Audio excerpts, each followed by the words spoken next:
Mayapur ISKCON মন্দিরের সেই বিখ্যাত কাশ্মীরি পনিরের স্বাদ এখন আপনার নিজের রান্নাঘরে। কোনো রকম পেঁয়াজ রসুন ছাড়াই তৈরি এই রাজকীয় পনির মুখে দিলেই মিলিয়ে যাবে। অনেকেই কাশ্মীরি পনির বানান, কিন্তু মায়াপুরের সেই আসল স্বাদ পান না। আজকে আমি এই পনিরে ব্যবহার করব আমার নিজের তৈরি একটি স্পেশাল সিক্রেট মুখরোচক ভাজা মশলা, যাই রান্নার স্বাদ অনেক গুণ বাড়িয়ে দেবে। এই মশলার গোপন রেসিপিটিও আজকে আপনাদের সাথে শেয়ার করব। চলুন তবে আর বেশি না কথা বাড়িয়ে শুরু করা যাক। মায়াপুর স্পেশাল কাশ্মীরি পনিরের প্রধান উপকরণ হলো ময়দা। প্রথমেই আমি নিয়ে নিয়েছি 1 কিলো ময়দা।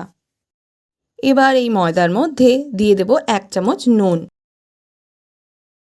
এবার ময়দার মধ্যে দিয়ে দেব অল্প পরিমাণ সাদা তেল। এটা কিন্তু ঐচ্ছিক, চাইলে আপনারা স্কিপও করতে পারেন, কিন্তু এটা দিলে ময়দার সফটনেসটা অনেকটা বেশি বজায় থাকে। দেখুন, ময়দাটা আমি একদম রুম টেম্পারেচারে থাকা জল দিয়ে ভালো করে মেখে নিয়েছি। এবার এটাকে 2 ঘন্টার জন্যে চাপা দিয়ে সেট হতে দেব। চলুন আমরা এবার কাশ্মীরি পনিরের তরকারিটা বানিয়ে নেওয়ার জন্য ছোট ছোট করে আলু কেটে নিয়েছি। এবার এই আলুগুলোকে খুব ভালোভাবে আমরা ভেজে নেব। তার জন্য প্রথমেই কড়াইতে তেল দিয়ে দিয়েছি। তেল গরম হলে দিয়ে দিলাম 1 চামচ হলুদ গুঁড়ো। তেল ও হলুদ গুঁড়ো ভালো করে মিশিয়ে নিয়ে কেটে রাখা আলুগুলোকে আমরা দিয়ে দেব। আলুগুলো কিন্তু ভাজা হয়ে গেছে। এবার আমরা একটা পেস্ট বানিয়ে নেব। তার জন্য নিয়ে নিয়েছি কেটে রাখা টমেটো, আদা কুচি, কাঁচা লঙ্কা কুচি ও ভেজানো কাজু। এবার কড়াইতে তেল গরম হলে দিয়ে দিলাম 2টো তেজপাতা, গোটা গরম মশলা, দিয়ে দেব 1 চামচ গোটা জিরে, দিয়ে দিলাম সামান্য হিং। ফোড়ন থেকে যখন খুব সুন্দর একটা গন্ধ বেরোবে, তখন বেটে রাখা মশলাটা দিয়ে দেব। এবার মশলাটাকে খুব ভালোভাবে কষিয়ে নেব আদার কাঁচা গন্ধটা চলে যাওয়া পর্যন্ত। এবার অ্যাড করে দেব 1 চামচ চিনি। আর আমি একটা প্লেটে নিয়ে নিয়েছি হলুদ গুঁড়ো, লঙ্কা গুঁড়ো, ধনে গুঁড়ো ও জিরে গুঁড়ো। এবার গুঁড়ো মশলাগুলোকে আমি কড়াইতে অ্যাড করে দেব।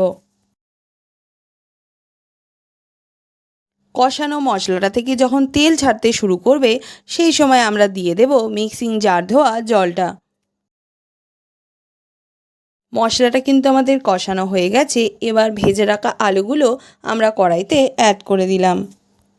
আলুটাকে কিন্তু মশলার সাথে খুব ভালোভাবে কষিয়ে নিতে হবে। তরকারির আসল গুণ লুকিয়ে থাকে এই কষানোর ওপর। আলুগুলো ভালো করে কষানো হয়ে গেলে আমি এখানে অ্যাড করে দিলাম গরম জল। এবার আমি তরকারিটা চাপা দিয়ে ভালো করে সেদ্ধ হতে দেব।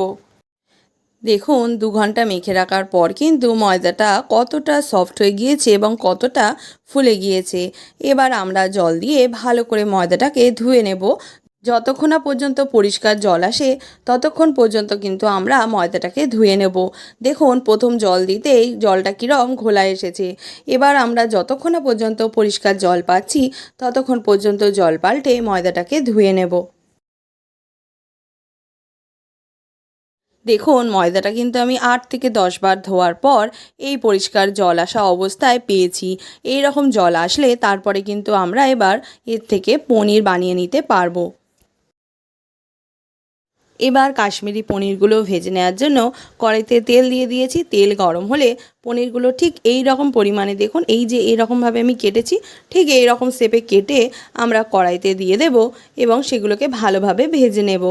একদম লো হিটে কিন্তু ভাজবেন। তেলটা গরম করার পরে লো হিটে তারপরে ভেজে নেবেন, না হলে পনিরগুলো পুড়ে যাওয়ার চান্স থাকবে। দেখুন, ভাজা হওয়ার সাথে সাথে কিন্তু কাশ্মীরি পনিরগুলো কতটা বড় হয়ে গিয়েছে। আমার কিন্তু সবগুলো কাশ্মীরি পনির ভেজে নেওয়া হয়ে গিয়েছে। এবার আমি তৈরি করে নেব আমার সেই সিক্রেট ভাজা মশলা, যা এই তরকারির গুণকে আরও অনেক পরিমাণ ইনক্রিজ করে দেবে। প্রথমে আমি নিয়ে নিলাম জায়ফল ও জয়িত্রী, তারপর দিয়ে দেব ছোট এলাচ। এবার এইগুলোকে ভালো করে ড্রাই রোস্ট করে নেব ভাজা মশলা তৈরি করার জন্যে। ড্রাই রোস্ট করে নেওয়া মশলাগুলো আমি কিন্তু এবার পাউডার বানিয়ে নেব। দেখুন, তরকারিটা কিন্তু হয়ে গিয়েছে। এবার আমরা ভেজে রাখা কাশ্মীরি পনিরগুলো অ্যাড করে দেব। এবার কড়াইটা চাপা দিয়ে পনিরগুলোকে একটু তরকারিতে সেট হতে দেব। মায়াপুর স্পেশাল কাশ্মীরি পনির কিন্তু তৈরি হয়ে গেছে। এবার আমরা প্রথমে অ্যাড করে দেব গরম মশলা, তারপরে অ্যাড করে দেব আমার সেই সিক্রেট ভাজা মশলা, তারপরে অ্যাড করে দেবেন 1 চামচ ঘি। এবার এই ভাজা মশলাটাকে তরকারিতে অ্যাবজর্ব হওয়ার জন্য 5 মিনিটের জন্য চাপা দিয়ে রাখবো। দেখুন বন্ধুরা, তৈরি হয়ে গেছে আপনাদের favourite Mayapur ISKCON special Kashmiri paneer. আর এই কাশ্মীরি পনিরে রয়েছে আমার সেই স্পেশাল সিক্রেট ভাজা মশলার টাচ। নিরামিষ দিনের দুপুরবেলায় যদি থাকে এরকম পদ, খাওয়াটা জাস্ট ফাটাফাটি। তো যদি রেসিপিটি আপনাদের ভালো লেগে থাকে তাহলে অবশ্যই ভিডিওটিতে একটি লাইক, শেয়ার এবং কমেন্ট করে দেবেন। চ্যানেলটিকে সাবস্ক্রাইব করে পাশে থাকবেন আরও নিত্য নতুন রেসিপি পাওয়ার জন্যে। ধন্যবাদ।